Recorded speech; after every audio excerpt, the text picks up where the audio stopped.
Hello and welcome to the More Cheese Less Whiskers podcast. My name is Dean Jackson, and today we have a great conversation with my friend Eelco de Boer. Now, Eelco, I first met several years ago when he came to a Breakthrough Blueprint event in London that I was doing. And since then, we've become great friends. We do a joint event together in Amsterdam every July now. And Eelco is just a genius. I just love everything that he's about. He's become a very good friend. We philosophically completely align on everything marketing and lifestyle wise, taking a lifestyle approach to using our business to support our ideal lifestyle. And this time we've decided to start a podcast of our annual get together. And this conversation is one of those. We did this at Eelco's, I hesitate to call it an office because it's really more of a creative space and studio than anything. But we had a great conversation, and just to catch up and share all the things that are going on and what our observations are about marketing, with the idea that this will be a series that goes for 25 years as we're committed to doing our event in Amsterdam every year. And so much like I do with James Schramko when I go to Australia, where I am right now recording this, this is a great kind of check-in to, with people who are aligned in another part of the world, observing the marketing environment. And we get to talk about and share our common love of marketing and business and entrepreneurship and lifestyle. So I think you're going to really enjoy this conversation, and I will see you on the other side. So what's the name of this podcast? This is the periodic podcast. How's that? So that's a great title. The periodic podcast. It's a really compelling title. Yes. So what's up, man? How's life? How's things? Well, I am, it's my third trip to Amsterdam now. Yep. Third one. Third. And we finally got around to putting a podcast together. Yeah, amazing. That's something. Yeah. We never recorded a podcast together. We did it's Isle of Marketing. To me that we haven't. Yeah, we did Isle of Marketing, but it was like 4 years ago. Yeah, and we didn't know each other. Then, yeah, I think no, we didn't. That's how we met. Was doing the podcast. Yeah, and then, or was that you came to London first? I think that's where we met at the podcast. Okay, and then I came to London. I think yes, and now I've been here 3 times, 3 years. It's good. To Amsterdam. Yeah. I love it. Yeah. I thank you for organizing the weather. Yeah, well, that's what I always do. Yeah. Every year when you come over, it's like, I just get it done. Yeah. But so also a little bit of self-indulging because tomorrow's my birthday.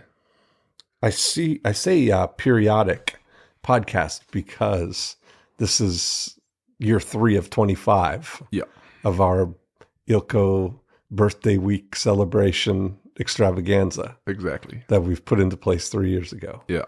Yeah. Always. Your birthday, July 3rd. Yep. And our event will always be July 4th, 5th, and 6th, no matter what days of the week that is. Even if it's Christmas. Even if it's Christmas. Oh, man. No, wait a second. No, that'll never happen. That's good. You think? But it could be on a Sunday. That's true. It could start on a Saturday, Sunday, Monday is what it could be. Yep. It could, whatever it's going to be, it's going to be. It doesn't matter. Yeah. Could be Tuesday, Thursday, Saturday. That's, yes, that's right. Whatever the 4th, 5th, and 6th is. Exactly. Yeah, man. So, what are we going to do? Well, what have you been working on? I'm excited to catch up. I think that's what we can, it's funny. I've been, I've gone to Australia 5 times. This is my 5th year in a row going to Sydney. And so James Schramko is in Australia, and we do a behind the scenes podcast, and we have recorded 3 of 25 episodes of that podcast. That's it's always good. good to kind of recalibrate, Yep. think about what's happened over the year. Yep. And kind of we get a best of greatest hits, Yep. kind of what we've been working on. It's so great, like that you have this business model and this lifestyle where you go over the world, like Australia and like Europe, and just help people. And it's such an amazing model. I really love that life. Like the whole, now so the event that we do is a 3-day event, and it's 6 years. I've been doing it now. The last month was 6 years. It all came from a conversation with Dan Sullivan, who started Strategic Coach in Toronto. And he said, we were having a conversation, and he was talking about unique ability, the thing that is, what your unique thing is, the thing that really, the way he was articulating it then, it was the first time I'd heard him say that, was the thing that would keep you motivated and fascinated for the next 25 years. And immediately I thought, what I really love is I really love applying the 8 profit activators to all kinds of different businesses. And I like doing it in a small group, one conversation where you can see the whites of everybody's eyes, and in an intimate kind of setting. And I just never get tired of that, because it's never the same twice. It's like, it's like loosely, it's like playing golf in a way. Like golf, there's rules and there's 18 holes, but even if you play the same golf course every day, you never have the same game twice. And so it's that same way. So I set up this routine, this rhythm of I do 9 of these events a year. I do mostly in Florida, in Orlando. And then this year I did one in San Diego with JJ Virgin, and then Toronto, London, Amsterdam, and Sydney.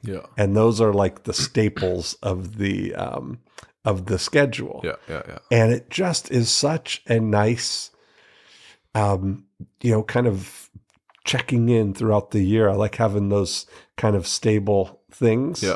I thought about, like, I'm really attracted to things that have longevity. And I think one of those things that has a really undervalued business purpose and life purpose is having that constancy. Totally. There's a show in the States. I don't know whether it goes all over the world, but it's called 60 Minutes. Do you get 60 Minutes? I saw it online, but it's not on TV. Not in Europe. Okay. So it's a longest running news show on television in the United States, 50 years this year. But it's not 60 minutes. But it is 60 minutes. It's not 60 minutes, right? What do you mean? I thought it was like 15 minutes. No, it's 60 minutes. The show is 60 minutes long. It's a new show, right? No. It's not a new show. It's been on the air for 50 years. No, I mean a news show. Oh, news. Yeah. But what they do is the same format for all those years.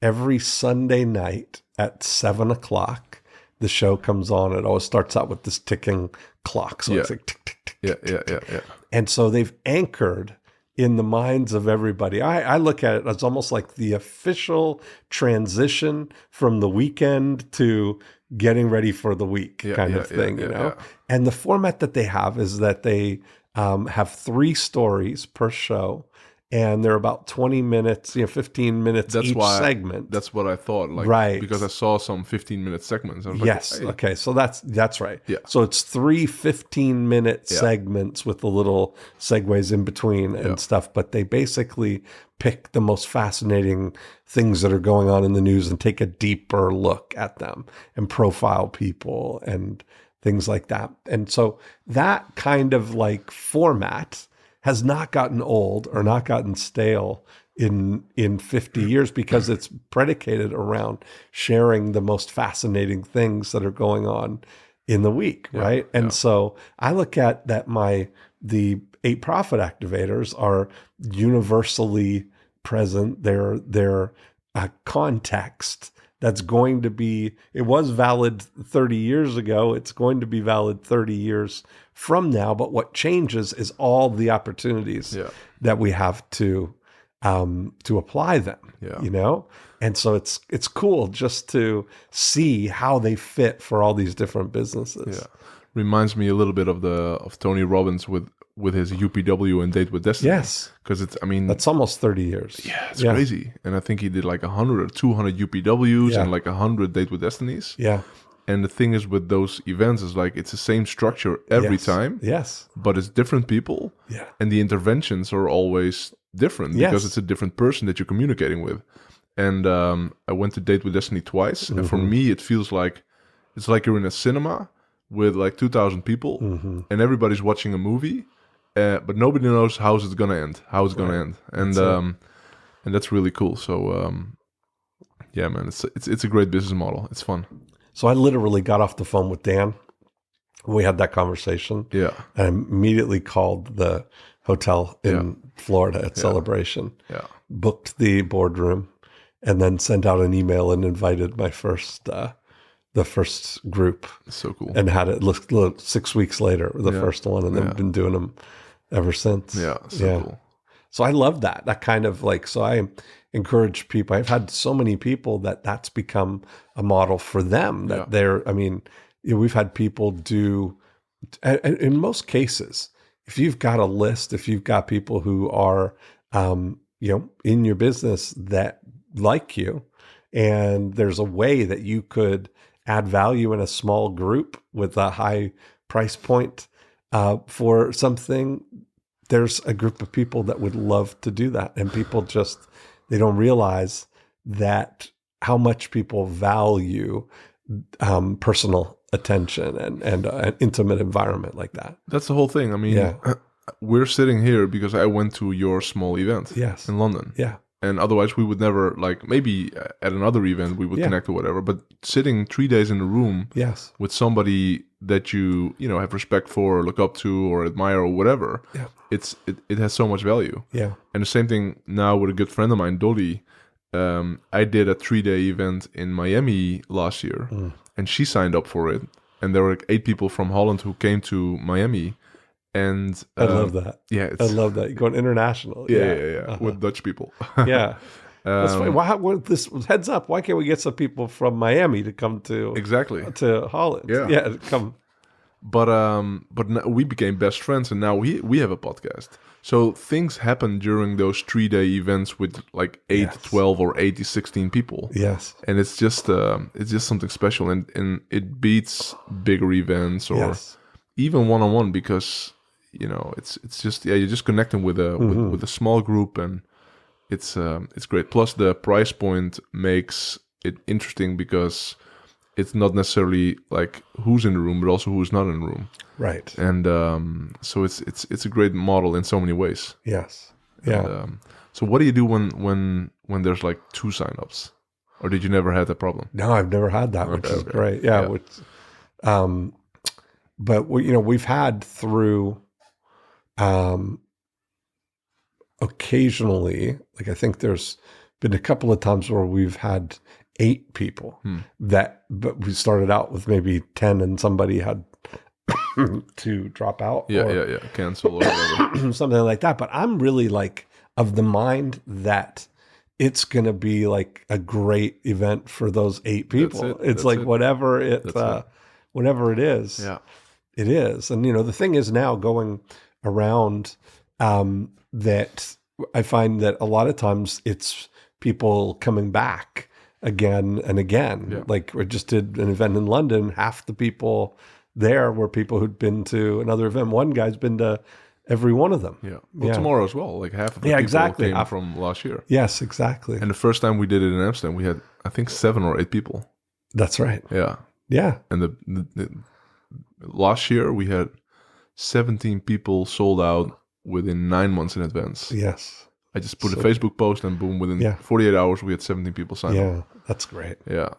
I love it. And it's going to be exciting to see and catch up and hear what the success stories are. We had you weren't in London so we have this lady, Eelco she helps authors, write books. And so we came up with an idea for her.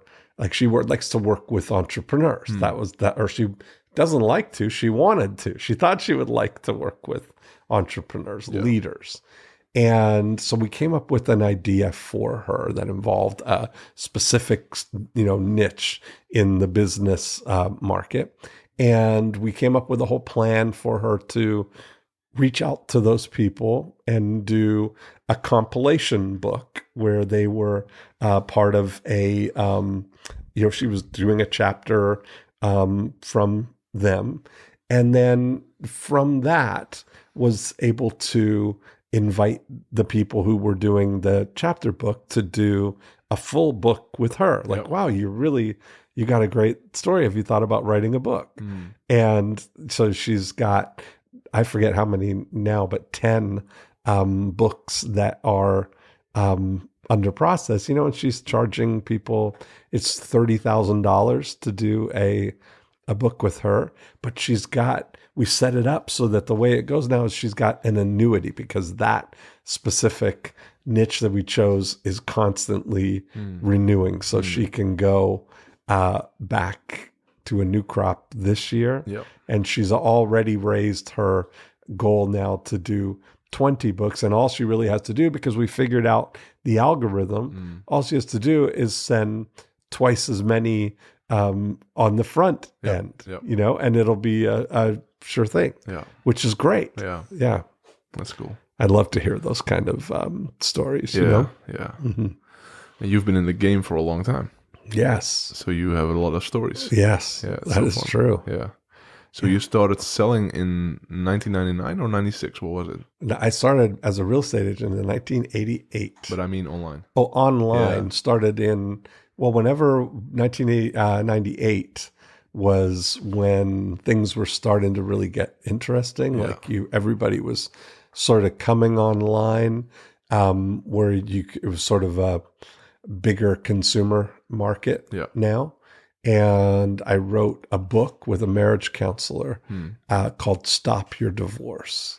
And that was just like the perfect timing, that it was just starting where you could do, there were, bulletin boards and doing classified ads and things online.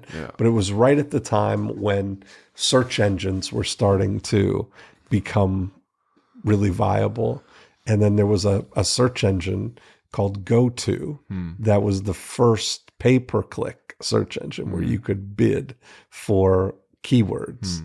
And that model was really revolutionary, because that way you could bid for placement. You didn't have to do all the SEO or anything like that, and figure it all out. It was just a clean, marketplace for it. So you bid, and then if you're the top bidder for that word, you get to be the top thing. So I did that, and the book was called Stop Your Divorce, and I was able to bid on all the words divorce, all these things. We're getting them for 10 cents per click. We were selling a book for $79, which now we've sold over $5 million worth of one book. Yeah, that's crazy. All that time, it's kind of crazy. Still going today. Yeah, it's ebook or book?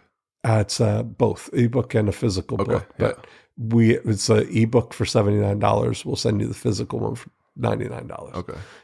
So 20% of people choose the physical just for data, for interest's sake.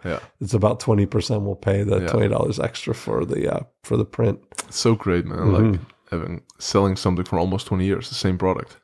Yeah. I mean, and that, then it's everything's been, we learned from that is that then I showed my friend Eben Pagan that model of selling the ebooks, and really encouraged him and helped him to get his first book was called Double Your Dating.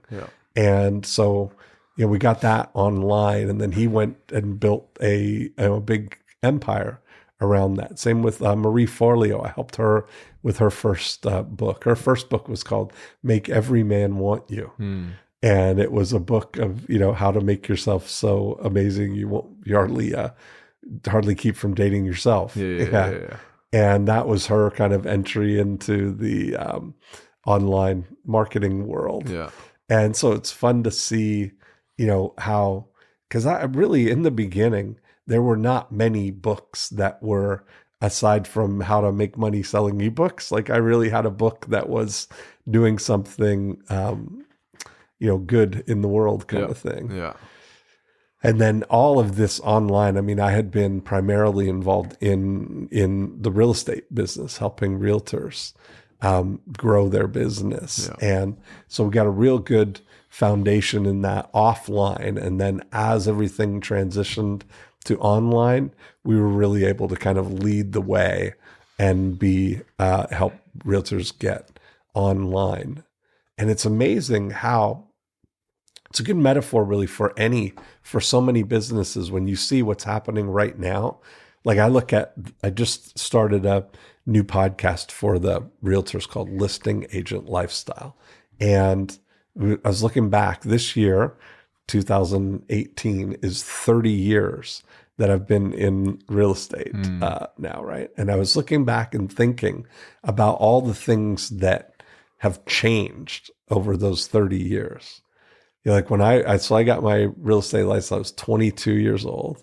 I just turned 52 now. So 22 years old, and state of the art technology was the fax machine that we had just gotten in the office. And it was one of those thermal paper fax machines. So when the big roll of paper, so when the faxes would come, they would just continue to roll, and then they would it would cut it and it would fall down, and you had to go and get the paper and then photocopy it real quick before all the ink faded. So it was like a race to do that. And then the plain paper fax came, and that just changed the game, So I was looking at that, and I was thinking about all the things that technology has changed about real estate. Like back then, if you were buying a home, the only way that you could get information was by talking to a real estate agent, because they had a monopoly on the information, right? We had the multiple listing system, and they had this catalogs that were printed every 2 weeks with all of the properties. And it was like this sacred book that everybody, that was the Bible as far as the real estate information was. And now you fast forward 30 years, and every piece of information about every property, the minute it comes on the market, even before it comes on the market, is available. Yeah. You find out how much it sold for. There's no shortage of information that's available, right? Yeah. Now, what is really interesting is I started looking for parallels, like what kind of things have also undergone change over 30 years. And I was thinking about how golf has really changed over 30 years because of technology. Like back in 1990, the leading driving distance on the PGA Tour, like how far they hit the ball, was 289 yards. Okay. And that was like a long way. 30 years later, and the longest drive is 337 now. So it's like, the driving distance has improved because of technology with the golf ball and technology with the drivers themselves, right? Aerodynamics and using digital imaging and all the stuff to get the most efficient transfer of power, right? But here's the thing. What I looked at also is that the fundamental thing that golf is about, which is scoring, has changed by less than 1/4 of one stroke in that same period. So we're driving the ball so much further, and yet the scores have only come down less than 1/4 of one shot, right? And the same thing with real estate, that all this technology, we're able to expose properties to millions of people, billions, everybody on the internet, right? But the things that matter, the days on the market and the percentage of asking price that people get, the money, have not changed. No. Yeah, there's, fundamentally the same. And I think that part of that realization is to understand that there are some things that you can't digitize. You know, like you can't digitize the last 100 feet of a real estate transaction because it's always, you know, it's a negotiation between two, at least, completely irrational people who are negotiating the market value of the only property like this one in the world right now. You know, it's weird, but that's the truth, right? And all that technology can't help your golf game if you can't putt and, you know, do the things that require skill. Skill is always going to win. And I think there's a lesson in that, is to figure out what's the thing that is going to be disrupted or embraced. You know, where is technology going to aid this? But where's the thing in your business that technology is not going to help? Where's the thing that requires the actual skill? You know? I think for business, and I mean the business that we own, it's like really creating an amazing offer. That's one thing that like technology could never replace that. And that's when you really look at it, that online, the internet stuff is really just it's a tool. It's just a delivery device. You know? I mean, back when, that's why I say all the 8 profit activators worked 30 years ago. It's just that the distribution methods that we had, like to get a message in front of somebody, if you wanted to communicate, it was really either in a magazine or newspaper, in direct mail, or on TV or radio. That was it. Billboards, that was, I mean, you know, print, physical media was the only way that you had to communicate to people. I heard you say a couple of times, a lot of people ask what's going to change. But hardly anybody asks what's not going to change. That's exactly right. And if that's the core of your focus on what's not going to change, you don't really need to worry, I think. I think you're absolutely right. That's the thing. That I think I've been having these great conversations with Dan. I don't know if you've heard this. I do a podcast with Dan called The Joy of Procrastination. And so we've been talking about this, I'm calling it this migration of society from the mainland to Cloudlandia. Totally. That we're definitely, we are all the way in the cloud right now. That is our primary world right now. I mean, you look at the standard posture of our society is this, looking at our phone. And, you know, that's really pretty amazing. How do you keep your focus? Like, because it's so easy to be distracted, and like Instagram and emails and sales and email and like everything. Who says I do? That's one thing. But exactly. Well, if you focus, I mean, how do you like? How do you? I get it. I think that having that healthy awareness of it. Like, I think that it was what was a real catalyst moment for me was I had a friend who we were coming over to my house. We were gonna watch a documentary, and this guy Dick, he's 69 years 69 years old now. Wow, it doesn't seem possible. 69 years old, and he came over and we got all settled and we're about to watch the movie, and he realized he was looking, you know, doing the old in his pockets, like looking for his phone, and he realized he hadn't brought his phone, or he didn't have his phone with him. And this was like this moment of panic almost, in a way, right? Like he was all set to like go home to get his phone because we were going to watch this movie, which was 2 hours, right? And it's like, imagine. He only lives like, 6 minutes away by car, but I mean, still, that you're going to take, 12 minutes to run back, get your phone to come back to make it through a 2-hour movie or a 3-hour evening without your oxygen tank is what I call it now, right? And he is 69. He's 69. And it's like that's only happened in the last 10 or 12 years. I mean, I remember sitting with him at the cafe when he was going through this whole process of, of choosing to get on board with the iPhone, because he had a flip, just a regular phone, old school guy, ran a whole mortgage company. They were all I mean, back in the day and stuff, paper files and everything, but really you see it now. And I'm just seeing all this evidence that we are completely immersed in this. Like I look at all the ways that this remote control here, our iPhone, makes our life easier. Mm-hmm. In that, all from everything to do how I got over here today. It's like I don't have to leave the cloud. No. I can stay right here on my phone. I can say, here I am. And within 5 minutes, I can have a car anywhere in the world at my feet to take me wherever I want to go. Mm-hmm. I get in. He let me out literally right outside the door. 3 paces, I knock on the door, and here we are. I didn't have to, pay. I mean, there's no friction, right? No. It's like everything is so wired to keep us in the cloud. Mm.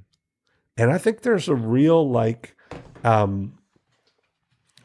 think there's some real business opportunities in that on the mainland that are going to become from this, What are you thinking? So, I mean, I just think I've started to kind of pay attention and look at, well, what things can only be done on the mainland, right? Like most of us, our heads are completely in Cloudlandia until we need to get a sandwich or poop, that's really where rest of the time is completely engulfed in there. And I think that it used to be in physical goods or in anything, you couldn't, they were trying to solve what they called the last mile problem, right? And now we've solved the last mile problem. You could basically anywhere in the world have any product made, delivered to your doorstep at the latest tomorrow, right? And that I think is really getting to a point where now the big opportunities are going to be in the last 100 feet is somebody meeting people at the door and taking it the rest of the way.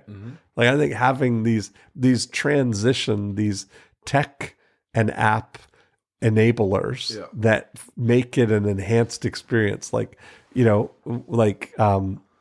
shoving the food in your mouth. Well, not necessarily shoving the food in your mouth, but preparing the food. I mean, that you see these things now, like there are companies that are becoming very popular in the States. I don't know whether they've made it over here, but they will send prepared meals, not prepared, portioned meals that are cooked ready, that you just cook them and HelloFresh, exactly. Yeah. So it's exactly what I was thinking. So, but I think that there's going to be an opportunity for HelloFresh assistants, HelloFresh facilitators that are going to really, they can take the food from the doorstep and come and cook it in your house, and prepare it for you so that you don't have to think. Now, all these things I pay attention and I read a lot and I kind of scan everything, right? And there was an article in the New York Times called "The Tyranny of Convenience," and I loved. You sent it to me. I did because it was so well written, and it was so well written that you see what's happening now, right? I mean, convenience, in their estimation, is the most underrated power in our world, right? That's the thing that drives everything, convenience. And so when you look at it, it's like you see everything is going in that direction. I mean, it's not now our choices and our ability, the friction to get whatever we want, now that we can basically watch any TV or video content that we want, whenever we want, on whatever screen we want. It was so funny in the article because it said it almost seems silly and a little bit undignified to have to be in front of the TV at a particular time for a show to come on, right? It seems a little undignified. Yeah. And that's really so funny. Yeah. And the days of opting out of it are almost over. I mean, it's very, like they're saying, to not be on a smartphone, to not be a card carrying citizen of Cloudlandia requires some really extra measures. Yeah. I mean, it almost seems a little bit eccentric to not be part of this. Yeah. You know? Yeah. And so you start to see that's going to be the big divide, I think, is the things that are mainland and the things that are Cloudlandia. Yeah. You know, and I'm not sure what the answers are, but just I think that awareness and seeing it, there's opportunities there, you know, like all these Uber drivers in some way are mainland jobs that are cloud enabled. You know, they're getting dispatched from Cloudlandia. It's almost like if you imagine all these things with the wires like connected to these to their cars coming down from the cloud. It's everything in the cloud it's a multiplier. You know, it's everything is ultimate convenience there. Yeah, man. So many opportunities. It's exciting. Yeah, it's totally exciting. What kinds of things do you guys use? Like, what if you say, like, I realize how many things are, you know, completely handled by my phone now, you know? And, I think it's sort of the same. Let me check. I mean, Uber, obviously. Yeah. The social media channels like Instagram for everything. Apple Watch. To use your Apple Watch, yeah. I use it for my sleep. Fitbit. Yeah. Mm-hmm. Oh, my Fitbit is dead right now. See how I'm not getting credit for all these steps. Yeah. Well, do you have a Fitbit? Oh, but you can buy Uber, so that's like 3 steps. Yeah. Yeah. Well, you don't know what I did before I got here. I think I do. Okay. And you know, just the usual. And what we have here is, but I think it's in the States as well. Do you have Foodora? What is it? So they deliver food on the bike. Oh, wow. Uber Eats. Okay, interesting. Over here, they Foodora is what it's called. Okay.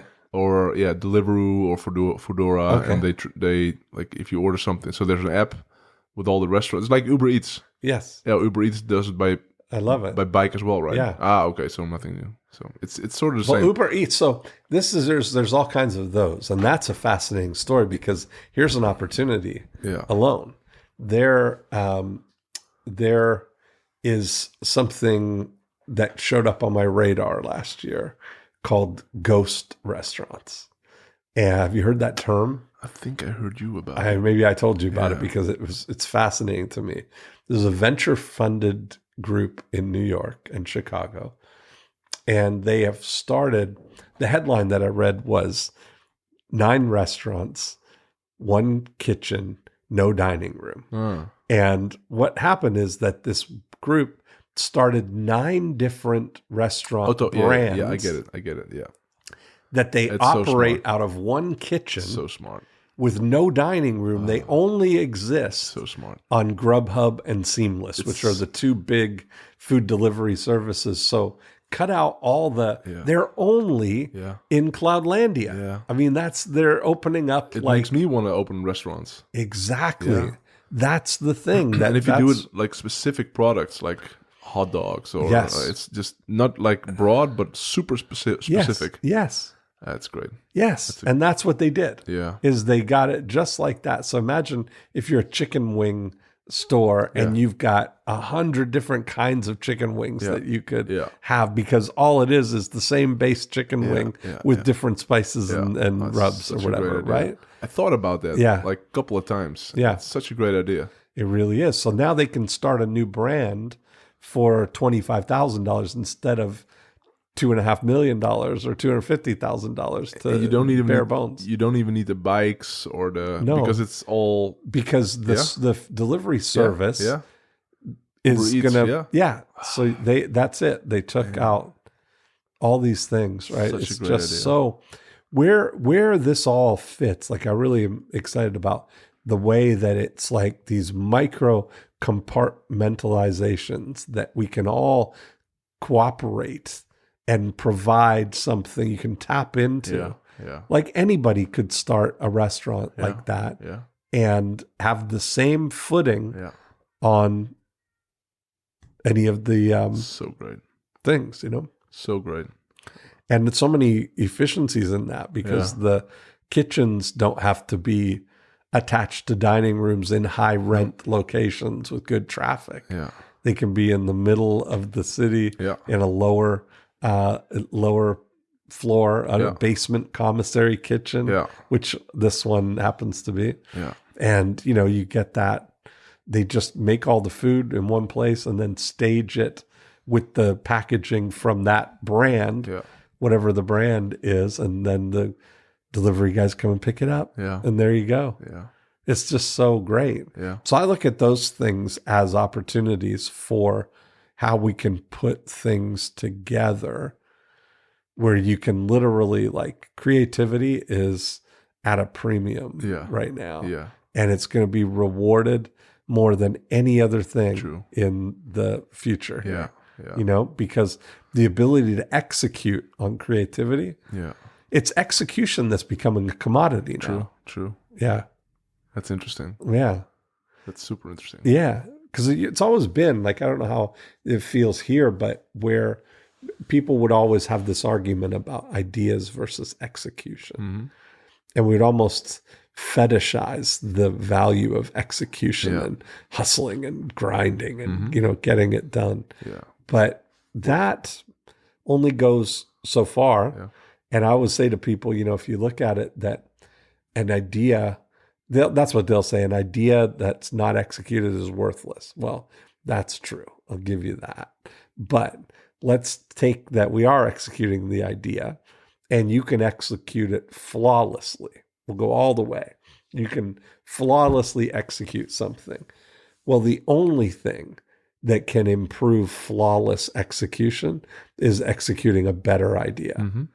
And that's really shows the Trump value of, it's funny now you say Trump, the Trump card as a bridge thing, but the top value of ideas, you know, that ideas win. Yeah. Yeah. Yeah. It's we especially in these times, it's so easy for us to just do a lot of things.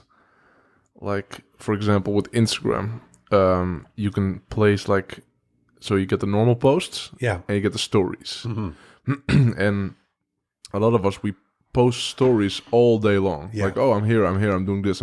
And so in a year we could post maybe like 1,000 stories or maybe even more. And for us to create so much micro content, it sounds good. It gives you this immediate endorphin rush. You know, you do something and you get a like or a comment or whatever. And but to really sit down and work for 100 or 200 hours on one project, on the best idea that you have, it could, you know, make such a big impact if you really focus on something that's amazing. Mm-hmm. And that's like the best idea that, as you say, is being flawlessly executed. Mm-hmm. And that can win from 1,000 or 5,000 or 10,000 stories on your Instagram page. Mm-hmm. And putting in just a little bit extra. Yeah, you're absolutely right. But the tough thing, or the challenge is, you know, shut down all the distractions and focus on one thing and make something amazing. Yeah. And that's a challenge. Like, really make a masterpiece. And that's what I try to teach the people who follow my courses and my trainings, is like, make your marketing your masterpiece. Mm-hmm. You know, really sit down and make a masterpiece. Mm-hmm. Everybody's looking like, oh, how do I, like, whatever, what software do we use, or what's the next big thing? But like, really sit down and make a masterpiece. And a masterpiece, like 20 years ago, you wrote a sales letter for Stop Your Divorce. Yeah, that was a masterpiece. Right. I mean, it took you probably a couple of weeks or whatever to create the offer. Mm-hmm. And still today you're making sales. Yes. And if you would not be as focused in those times and do whatever, like, you wouldn't win. So, and that's also super underrated. Like the power of attention and power of focus and power to create one amazing thing that can run for years. And there's something to that. I mean, that's something that this is where we are. Have you read Deep Work by Cal Newport? Yeah. So you're looking at this thing, and I think that he's absolutely spot on, that we're in a world that both values things that require deep work, that require long-term consistent effort and your best work. Yeah. And we're equally in a society that fights against that at every turn. Yeah. That almost makes that impossible. Yeah. And that's really where, Cloudlandia is against that. Cloudlandia is not for focusing. No. All that happens in the mainland. Yeah. And it's really now, like I look at what's happened in the last 20 years just from being from online, and I likened it to, if we say that we're like, it's almost like the regular society is like Atlantis now. It's like the lost city of Atlantis is completely underwater. And we were going along on the mainland in 1997, 1998, where this wave started like lapping up on our feet, right? All these America Online used to send out discs to everybody. All like they were blanketing the country with them, trying to get people online, Yeah. And so we all got online, and then it started out as a slight distraction from our real world orientation. Yeah. We were mainland focused, and this internet was a distraction from that. And now, 20 years later, you track it all the way up, that as things became easier to access online, like you see music and you see movies and YouTube, and now everything that goes, all that stuff that goes with it, and social media. When the smartphone came, when the iPhone came, that immediately put the water over our heads, and we are completely like, submersed now. And that's why I call, our iPhone is like, we can't kind of go down to the mainland without your oxygen tank. It almost feels, what's the right word? It almost feels irresponsible. Yeah. Like you would, as a parent, you might be thinking it would be irresponsible for me to go out without my phone. Yeah. You wouldn't dream of it. You got two. Yeah. Right? And I mean, one just for family and stuff like that, but it would be weird, and you'd feel strangely naked to not have the phone. Yeah. It's weird to ride that line of balancing it for what's valuable, and also then guarding against what it's done. Yeah. How's your experiments going? Because I know you really embraced some measures to keep yourself in mainland. What for me, the best way for me to stay calm and keep focused, and also stay present with people around me is like this. Well, people can see it, but I have my iPhone here, and I got my dumb phone, my smart, my Nokia, And in the iPhone, I can't call with this thing, so it has no SIM card. Oh, okay. So it's just for podcasting, for recording podcasts, for making notes, pictures, videos, everything. And so when I go outside, I have no internet connection, which for me is not a problem. So you don't have data plan, right? No, nothing. So when I go outside, I'm... so you have to be in Wi-Fi. Yeah. And so now we're at the office, my office. Yeah. But this Wi-Fi from my phone doesn't work at my house. So I can't access the Wi-Fi at the house. That's a good idea. Yeah. So at my house, when I want to be online, I go on my MacBook. Yes. And it's different, a phone, it's something you grab anytime. When I'm sitting with my wife or my children, you can be on your phone and you shouldn't even be embarrassed. Right. It's just normal. But if you're sitting next to your wife and you grab your MacBook and you're with your MacBook in your lap all Right. you don't do that stuff. Right. So on my iPhone, it has I can only access it on Wi-Fi. So at the office, not at my house. Uh-huh. And my Nokia, my dumb phone, it just has my my SIM card, and I can call with it. And some people text me, Yeah. old school text, not WhatsApp or No. and this for That's me, that's you're serious about texting. Then yeah, you yeah, gotta yeah. like It takes like an hour. LLL. Yeah, Yeah, yeah, exactly. yeah. It's And it's such a simple measure to change this, but it changes everything for me. Yeah. It makes me a different person. Like for me, there's a big difference between doing it or not doing it. And so when I go for a walk for an hour or 2 hours, I'm literally just walking with myself. And yeah. of course, I'm using my iPhone for music and podcasts and books and all that stuff. But people can't reach me by the internet, and they can always call me because I have my dumb phone with me. So if there's a problem, they can call me, and I'll pick up the phone. And so it's a simple hack, and there are a few workarounds. But if you have it done, if it's done, it's there's no problem. Right. And it's funny because you actually appreciate internet more when you do it.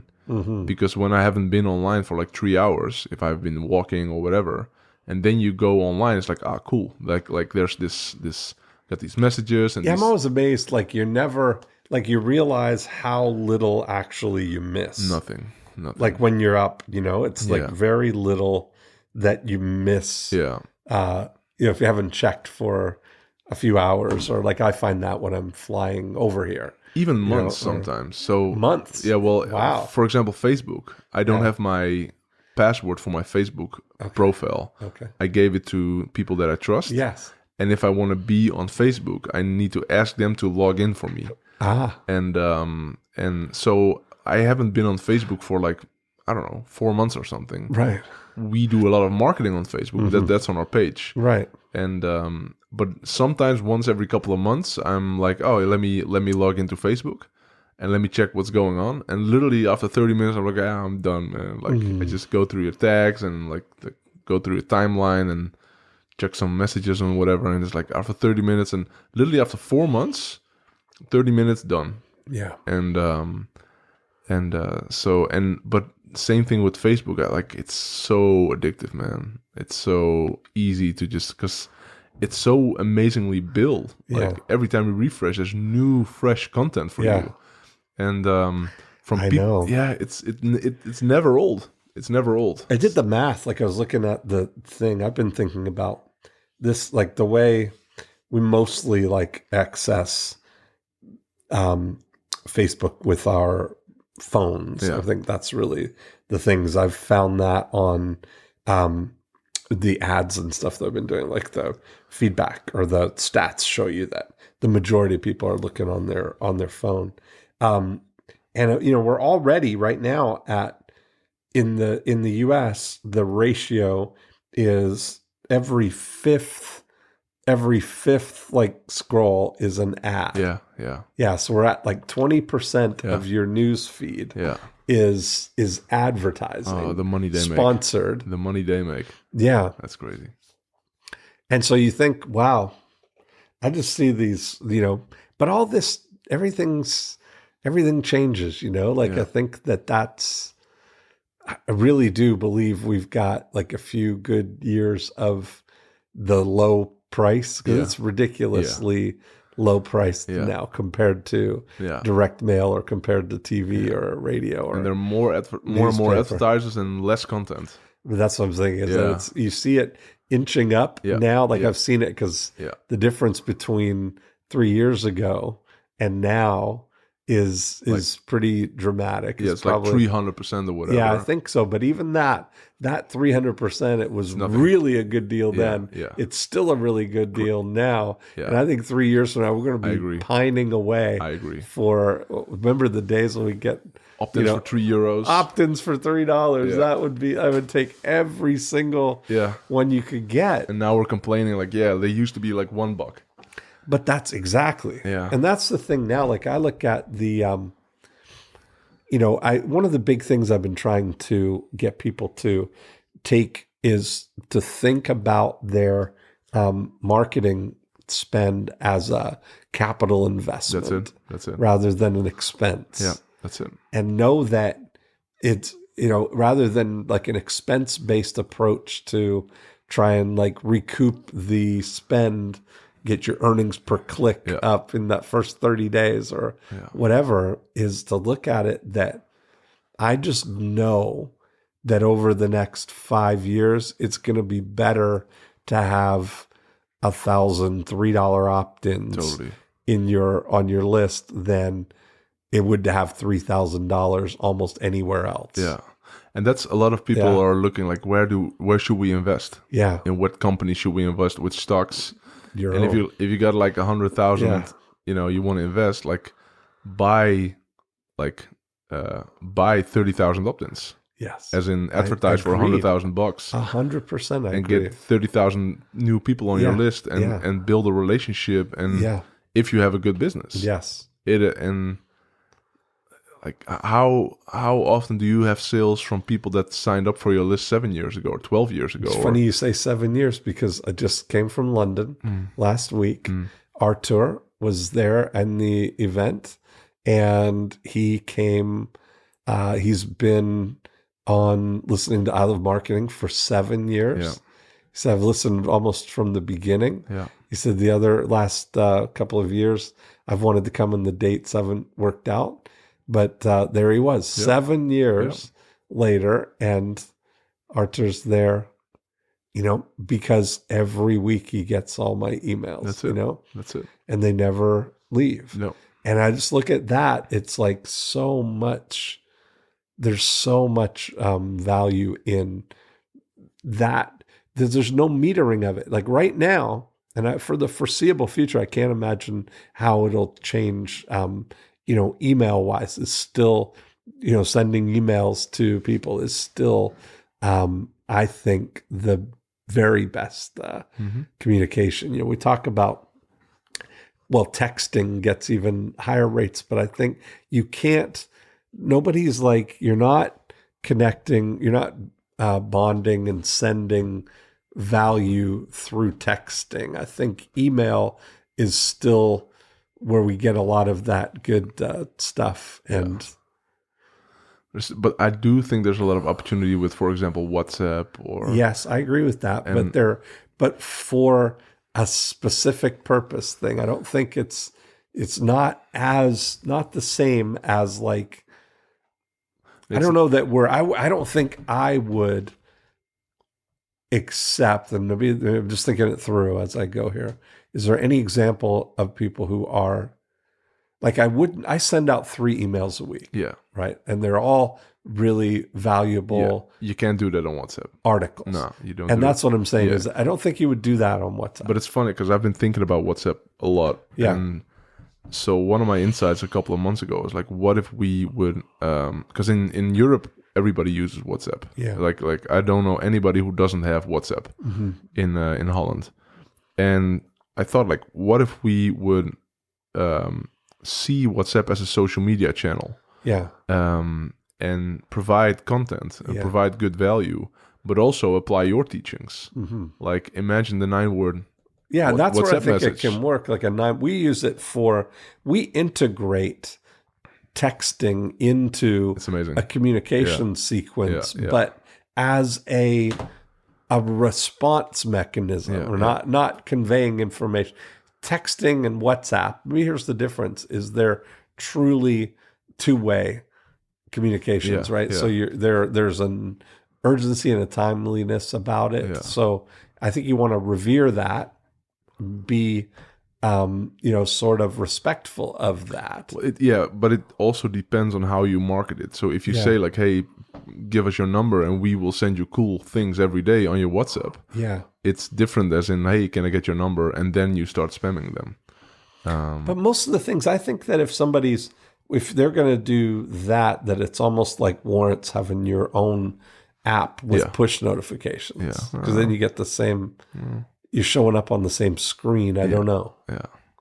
I thought about it, like, for example, audio messages on WhatsApp. Yes. It's so easy to do. Yeah. And I don't know. I think it's a big opportunity, but we haven't done anything with it yet.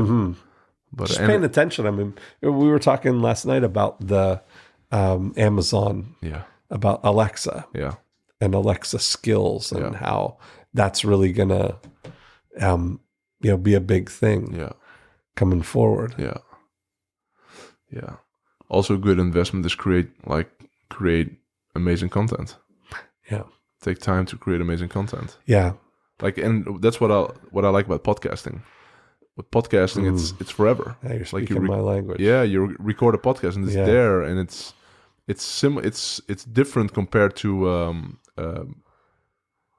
video, Facebook, Instagram. It sort of disappears. Yes. But with podcasting, it's people go so I have my Dutch podcast, and I think I got like 130 episodes. Yes. And like 2 weeks ago was this guy, and he stumbled on my podcast, and he started with one, and he listened 130 episodes in like a week or 2 weeks. Yeah, we're a binge society. Yeah, and it's like, wow, this guy didn't know me, and now he listened to 130 of my rants. Yeah. And now he really knows me. Yes. And like trust everything. I think that goes a long way. And that doesn't really happen with video or any other platform. So podcasting it's super interesting. Yeah. And it's really building. Well, I think podcasting, you get the purest form of attention. Yeah. Because what you get is you get the full attention of the mind.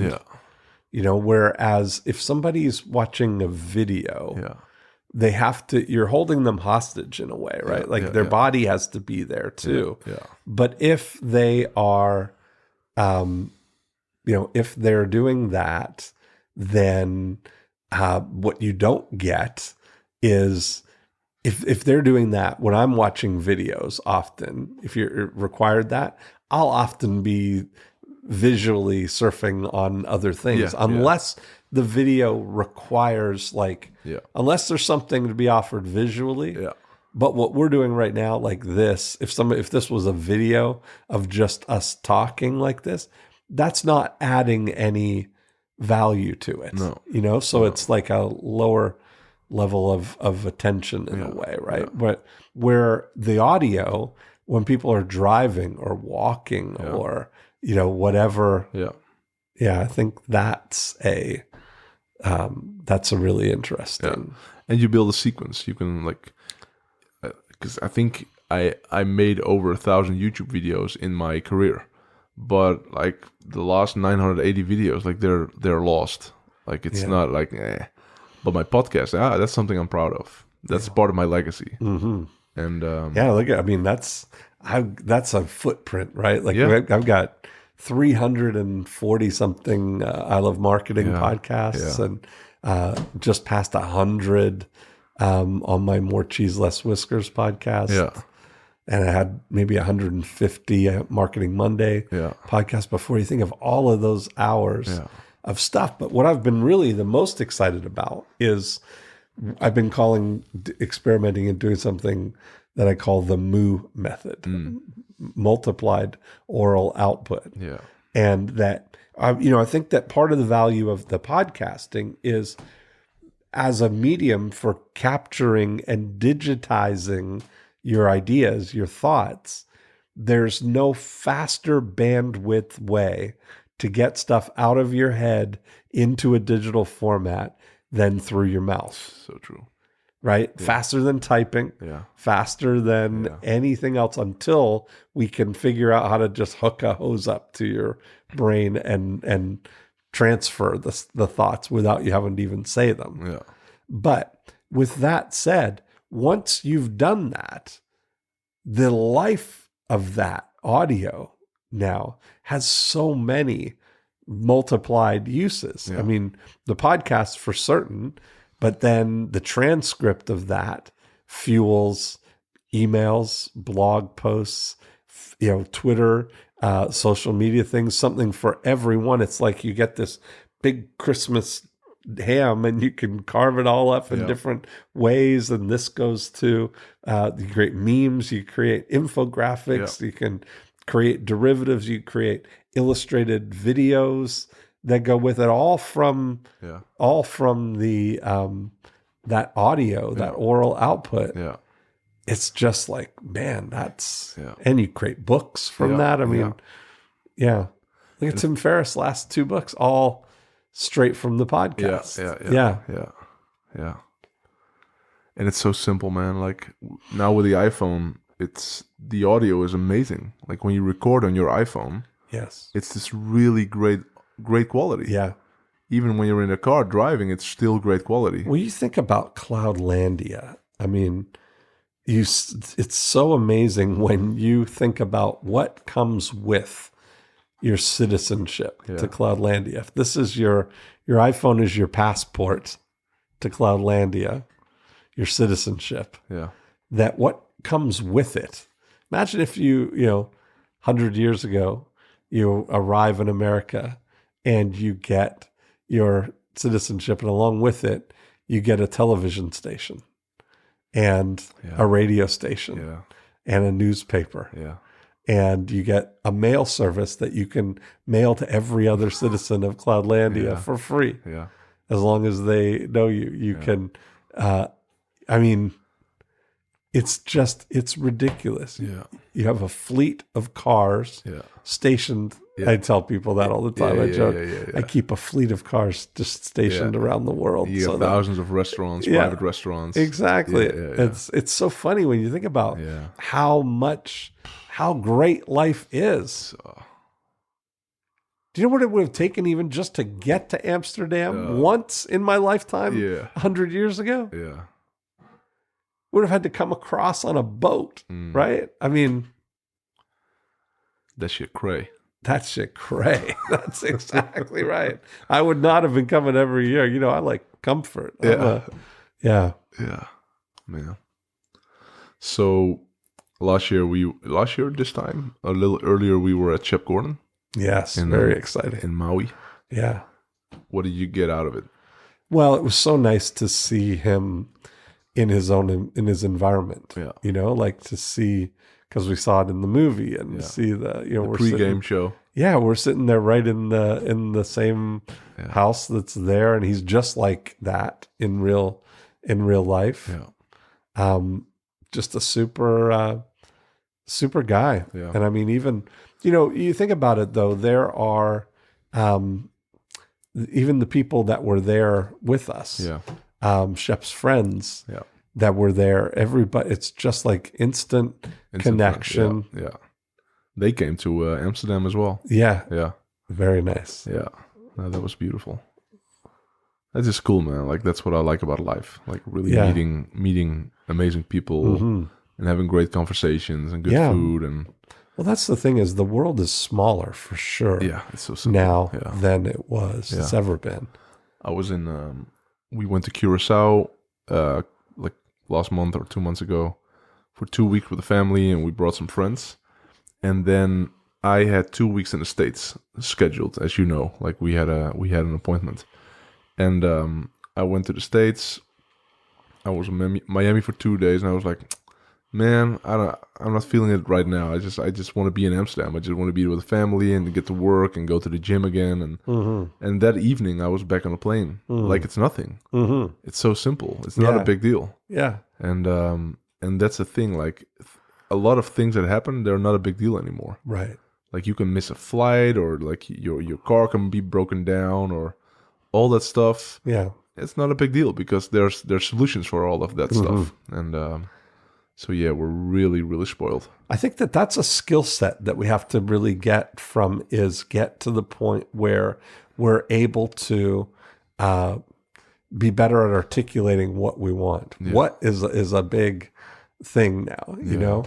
Yeah. I've been using this service called Get Magic, and I was in Toronto, and Questlove had his new book. I showed you the book had come out a couple of weeks ago.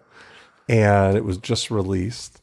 And it was a beautiful Saturday morning, and I'm sitting at a cafe in Yorkville in Toronto where I was telling you you were on your way to come and spend 10 days or whatever there before you decided to go back to Amsterdam. But so I was sitting in a cafe there, and the biggest bookstore in Canada is maybe, half a mile from there, like not very far, a nice walk. But I thought, you know what, I'm having such a nice time just sitting here at this cafe. And I knew Saturday the bookstore would be busy and stuff. So I texted Magic and I say, can you call ahead to the bookstore, to the Indigo bookstore? Can you reserve 2 copies of Questlove's book for me and pay for it in advance so I can just go in and pick it up? And I'll go in to pick it up. So then I just sat there at the cafe for another 30 minutes and then get the text back in 15 minutes and say, okay, I set everything up for you. You just go see Aziz when you get there. And that's Text Magic? Get Magic. Oh, Get Magic. Yeah. I think we have a similar service here. It's called You Butler. Okay, yeah. It's like your personal butler. Yeah. Yeah, perfect. Right? Right? It does everything for you. So that kind of thing, like I've used them for anything like that, like where you start to really realize, like to capture all of those moments. Like I think you realize that time is time. Yeah. There's no kind of distinction between personal and business time kind of thing, or people feel like they're much more inclined to use services for business stuff, but not for personal stuff, or it seems decadent, or it seems, But I look at it, just those things, like all those little things saved. Like, first of all, I know for certain that they had the books. Yeah. Right? So I didn't walk over there and not find it. Yeah. And I didn't have to wait. I didn't have to go search for it and then wait in line and all that stuff. Yeah. So it was nice to have that level of thing done. Yeah. I do that same thing. I want to go to a movie and they have reserved seating and stuff. So they'll book movie tickets and, just zap them to your phone. Yeah, it's because it removes all the friction from deciding that you want something to actually making it happen. Yeah. It removes all the friction when you can just articulate what it is. Yeah. And I think that as AIs really come in and things like Alexa get better and start to really learn you and know your preferences, and that combination of maybe human and like texting, I never talk to anybody from Magic. It's all texting. Yeah. It's like this magic wish button. Yeah. And it's also, for example, if you want to send a book to a friend or flowers to somebody or whatever, it's just one text. Yeah. And they look up the address and everything. It's like literally in like 3 minutes you can send seven books to 7 different people, and it's done. Yes. And but like do it yourself, even on Amazon or whatever, it's a hassle. It's right. Like 20 minutes. And exactly. And now it's just an idea, and like a couple of seconds later it's done. I often send, you're talking about my Lillian, this is my assistant. So I'll often, like if I see something online that I want, or I see a Facebook ad, or I see some kind of something that I decide that I want, and I don't want to go through the process of like ordering it, I'll just take a quick screen cap and send the text the picture to Lillian and say, hey, can you get that for me? Or I'll do the same thing with hotels or any of the travel stuff. This is what I want. Yeah. Book that. Yeah. And that's like this snapping that picture settles the matter. I don't have to do anything else. Yeah. Yeah. Cool, man. So what are you excited for the next 3 days? I'm very excited to see both what the new people have going on. Yeah. But I'm really excited to see what's been happening with the people who were here last year. Yeah. And then with Azamat, who was here 2 years ago, to see what's been happening. Yeah. It's always fun to see the evolution of it. True. See the results that people are getting. Yeah. I love that. Yeah. And in closing, what's I think I know, but what are you most excited about right now? I'm most excited about I'm in a good place right now. I think, we were sharing that this multiplied oral output, the Moo method, just really doing where I'm in a situation where the thing that I do is talk.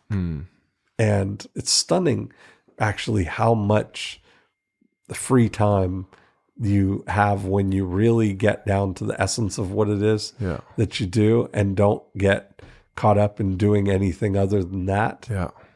It's just like, it took a little while to kind of like get over the sort of, I don't know what the right word is, but not guilt, but not like just awareness of, I feel like I should be doing more, but it's really like, I'm doing less, but we're doing more. Yeah. It's kind of that's a great, I like that's a that, great man. joy. It's and the thing with that, because when I think about that, like if I could just run my business by just talking, that would be amazing. And that's it. That's possible. Yeah. I see that's, what else do you possibly do that? My only thing with that is like copywriting, for example, or creating an offer. Yeah. But even that, you can do it, like you can outsource it. You can have discussions with somebody. See, that's the thing is we get arrogant that we think that we're the only ones that can write copy. Yeah. And I think that's, we're starting to see that there are people, if you had the right conversation, that you can guide the concept of the copy and guide the message and what it's going to actually be. And then just coach it out, that's without having to write. I just realized, man, I get, I don't like to sit down and write. Me neither. Yeah. I hate it. But I could talk all day. Yeah. Yeah. That's interesting. Yeah. Like if you can really have somebody who... It's just who to have the conversations with. That's true. Really what it is, That's true. I would say to people, it's like my big shift has been, I have to kind of remember where we started talking about things, but like, thinking always who and not how. Yeah. And that's such a big difference. If you're really only 2 or 3 who's away from total freedom in your life. Yeah. Yeah. Yeah, that's true. And if you have the right who, they're going to figure out all the how and all that stuff. Yeah. Yeah, even with big offers or whatever, it's just, if you have somebody who can, if you brainstorm with them, and it's true. It's true. And I mean, I've been I don't mind writing like short conversational emails. Yeah.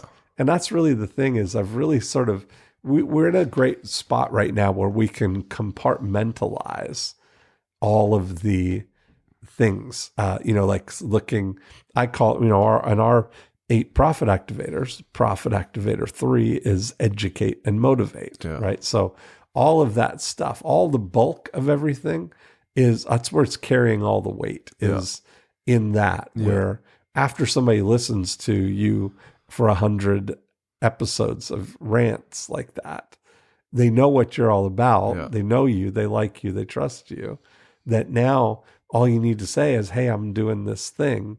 Would you like to join us? Yeah. You don't have to write the long copy to take somebody from cold all the way through, that's another value of building a list and really getting to know them, investing in bonding with them. Because at any given time, you've got people who have risen to the top, that they're ready now for whatever, they're already convinced that you can help them. Yeah. You just need to lay out make the offer. Yeah. That's going to get them to say, I would love that. Yeah. Mm-hmm. Yeah. That's cool. Cool, man. So look forward to the next 3 days. Yes, me too. And next podcast is going to be in a year or? A year. Okay. That's right. Wouldn't that be great? Yeah. Let's do that. That's right. Cool, man. Thanks for coming. Okay. Thanks, man. And there we have it. Another great episode. I love those kind of conversations. I'm really looking forward to tomorrow. James Schramko and I are going to record a very similar conversation that we have been doing every year for 5 years now, since I've been, this is my 5th time in Australia. And, the great thing, I really was reflecting tonight with James, we were talking about this model of getting together with people. I'm here, doing a breakthrough blueprint, and we'll have, 12, 13, 14 people here in Sydney, and we'll spend 3 days just completely focused on applying the 8 profit activators to their business. And what's really exciting is coming back again and again to the same place and getting to see different people return with amazing success stories, and also meeting people for the first time who tell me the success stories of what they were able to do just on things that we've shared from the podcast. So I always love that. But I do love these events. I've got 2 more arranged for this year in Orlando in October and December. And it would be super great if you wanted to join us. If you want to get all the details about it, you can just send me an email, dean@deanjackson.com, and put Orlando in the subject line, and I'll get you all the details about the event. But if you want to just continue the conversation here, you can go to More Cheese Less Whiskers.com. You can download a copy of the More Cheese Less Whiskers book. And if you want to see how the 8 profit activators are working in your business right now and get some insight about that, go to profitactivatorscore.com and try our online Profit Activator scorecard. It'll give you some insight into how the 8 profit activators are either growing or slowing your business right now, and you'll get some insight into where the big opportunities are for you. So that's it for this week. Have a great week, and I will talk to you next time.